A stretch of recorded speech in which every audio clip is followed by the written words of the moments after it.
Welcome, dear veterinarian, to YouTube channel on channel name DRVET Dr. Vet. I am Dr. Praful Chandra Patel, Professor Veterinary Medicine.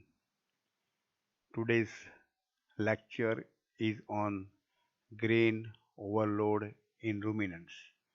This video is in two parts because it is very long video and very important disease. So today we'll concern with the part 1.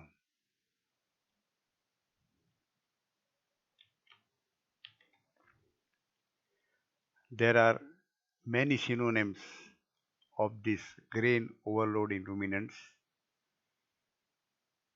It is named as acid indigestion because on digestion there is production of lactic acid, and indigestion, that is why acid indigestion. It is also called as ruminal impaction because when the animal take excessive carbohydrate rich feed, there is impaction of the rumen, so ruminal impaction. It is also called as rumen acidosis because here on digestion of carbohydrate food there is production of lactic acid, the acid environment of the rumen, that's a rumen acidosis. Carbohydrate intoxication because here there is excessive intake of carbohydrate rich food, and on digestion there is production of lactic acid. Lactic acid is a chemical, and that chemical is absorbed into the circulation and produce a severe toxic symptoms. So carbohydrate intoxication. In some of the countries, acid indigestion is also observed with the severe laminitis also, and they named as a founder.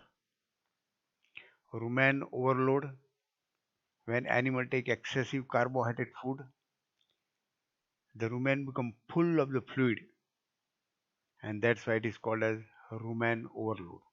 Excessive eating of carbohydrate, rumen become full, that's why it's a rumen overload. Lactic acidosis, on digestion of carbohydrate, there is production of lactic acid, rumen environment become acid, and this acid is absorbed into circulation, so it is called as lactic acidosis.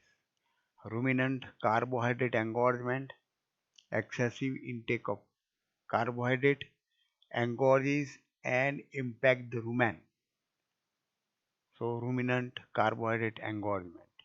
Grain engorgement, the rumen become impacted full because of excessive intake of the grain, so grain engorgement. There are more than 25-30 names, but these are the important names here, and its importance is discussed here. This lactic acidosis video is in two parts, part 1 and part 2. In part 1, we'll discuss definition, etiology and pathogenesis. This disease is very important, so I have discussed into detail in two parts.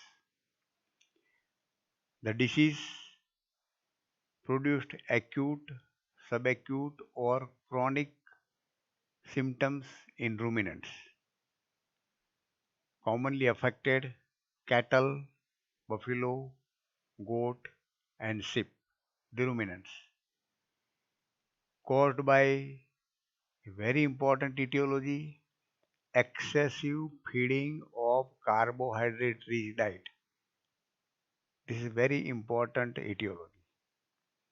The disease is characterized by rumen hypomotility to atony, dehydration, acidemia, toxemia, diarrhea, depression, incoordination, recumbency, and in severe cases, death is observed.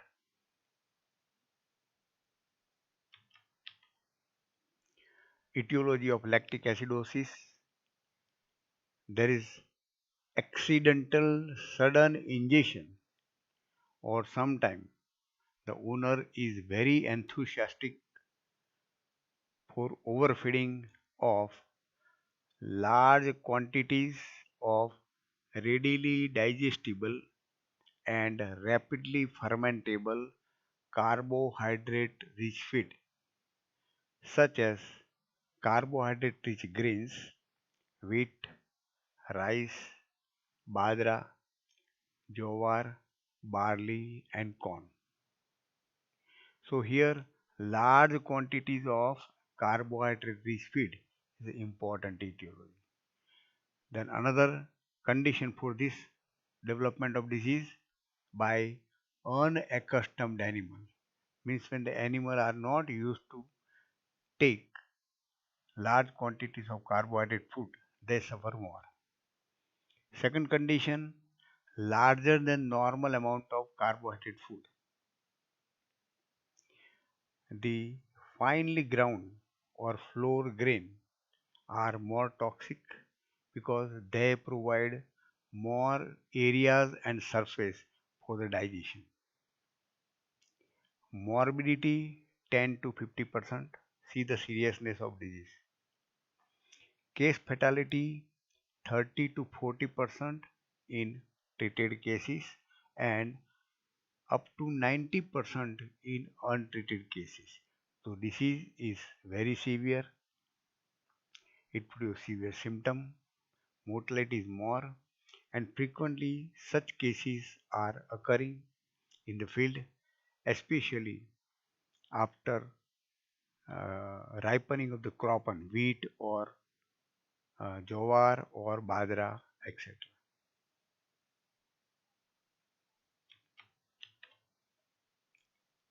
The amount of carbohydrate feed required to produce acute illness depends on four conditions: kind or type of grain,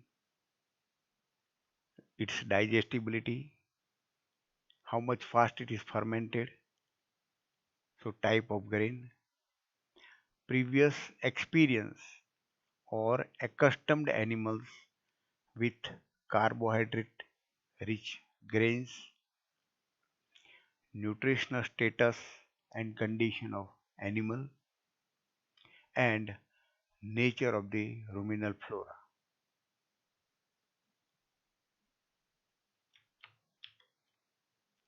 Adult ruminants accustomed to heavy carbohydrate diet develop only mild or moderate illness,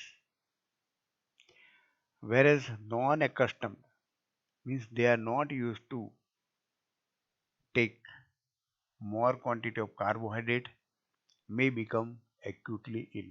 Now how this happen, we'll understand this phenomena by help of this table. This column daily consumption of quantity of carbohydrate feed. One animal take 10 kilogram, the other animal used to take 5 kilogram daily amount. So one animal one animal is accustomed to take 10 kilogram daily, other animal is half 5 kilogram. Second column, sudden consumption of quantity of carbohydrate feed. If the 10 kilogram animal is given 12 kilogram all of a sudden, and 5 kilogram consuming animal is given nearly double 12 kilogram, quantity is the same. The third column, previous experience. Here accustomed or unaccustomed, 10 kilogram, if that animal is given 12 kilogram,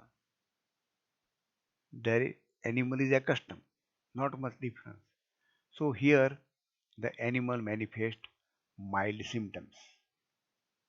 But the animal regularly taking 5 kilogram, and if it is given 12 kilogram, nearly double, that animal is not accustomed, means unaccustomed to carbohydrate digestion, and that animal shows the severe symptoms.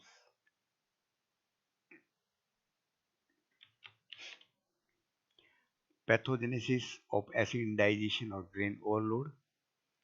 There are series of steps occurring. Increased gram-positive bacteria. Rumen content become acid. Animal shows dehydration. There is rumen hypomotility or complete atony. Inflammation of the ruminal wall, ruminitis. Absorption of lactic acid into the circulation, lactic acidosis and acidemia.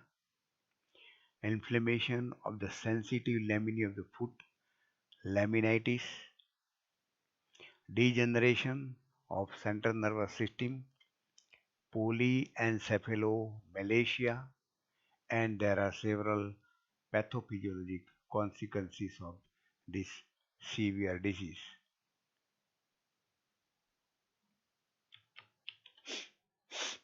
Now we see each of these in detail. First, increase gram-positive bacteria. On ingestion of large amount of or toxic amount of highly fermentable carbohydrate, it causes change in microbial population of rumen within few hours. The number of gram-positive bacteria such as Streptococcus bacilli, lactobacilli increases suddenly because of the fast multiplication.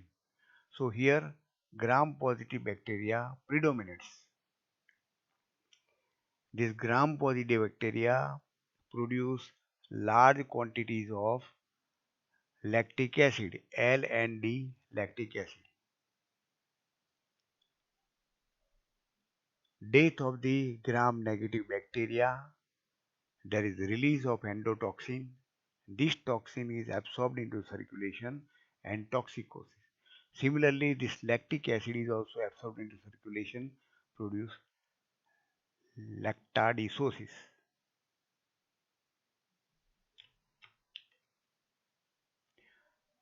Second pathogenesis, acidic pH.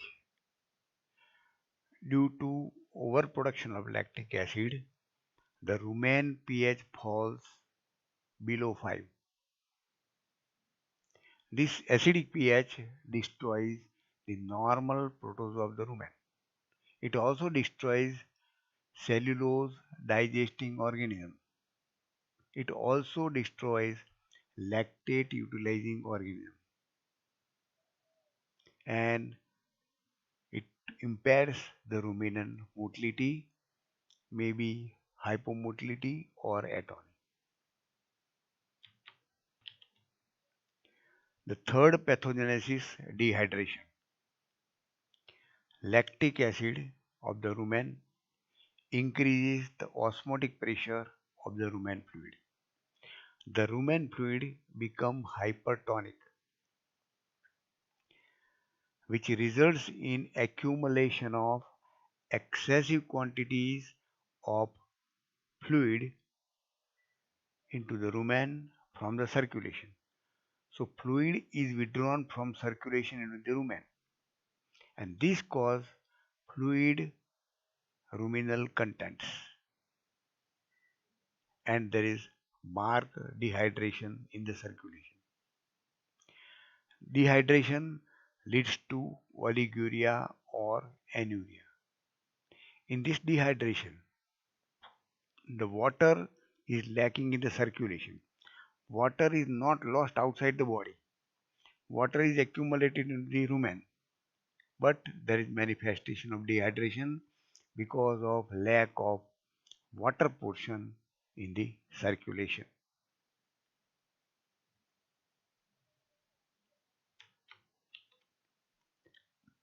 Fourth pathogenesis, rumen hypomotility.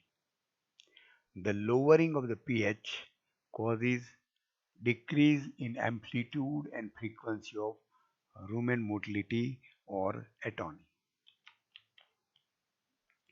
Fifth pathogenesis, ruminitis, inflammation of the wall of the rumen. Lower ruminal pH due to lactic acid causes a chemical ruminitis. Lactic acid is a chemical. When it come in contact with the rumen wall, it produces chemical ruminitis. After several days or weeks, the infection, the bacteria also come into contact with this ruminal wall, causing bacterial ruminitis. Then fungi also come in contact, produce mycotic ruminitis. Finally, there is necrosis and gangrene of the rumen wall, rupture of the rumen, and that produce peritonitis, leading to a very serious conditions. Sixth pathogenesis, lactic acidosis. Lactic acid is produced in rumen, and that lactic acid is absorbed, particularly delactate, into the circulation. This results in lactic acidosis and acidemia, and lactic acidosis also produce hepatic insufficiency and hepatitis also. The consequences, we have to treat this hepatitis and hepatic insufficiency also. Seventh pathogenesis, laminitis, inflammation of the sensitive laminae of the foot. Increase in toxic level produce histamines, and that histamine release cause vascular changes in lamina. This leads to laminitis. An animal shows lameness in all 4 feet. Eighth pathogenesis, polyencephalomalacia. Increase in thiaminase producing bacteria in the rumen, and this thiamine cause destruction of thiamine. So there is decrease in thiamine level in the rumen, decrease of thiamine level in the circulation also, which produce necrosis of cerebral portion and cortical portion of the brain, and that leads to polyencephalomalacia. The production of ethanol, methanol, tyramine in the rumen also produce central nervous system depression. The last and the ninth pathogenesis is there are many pathophysiologic consequences of lactic acidosis. There is acidosis and dehydration. This causes hemoconcentration. There is cardiovascular collapse leading to shock, renal failure, muscular weakness, and severe condition, death of the animal. Dear friend, thank you very much for observing grain overload in ruminant videos part 1. Next video will be grain overload in ruminants part 2. If you have not subscribed the channel, requested to subscribe the channel, requested to share to our veterinary friends for the services of animals. If you like, press like button. Thank you very much.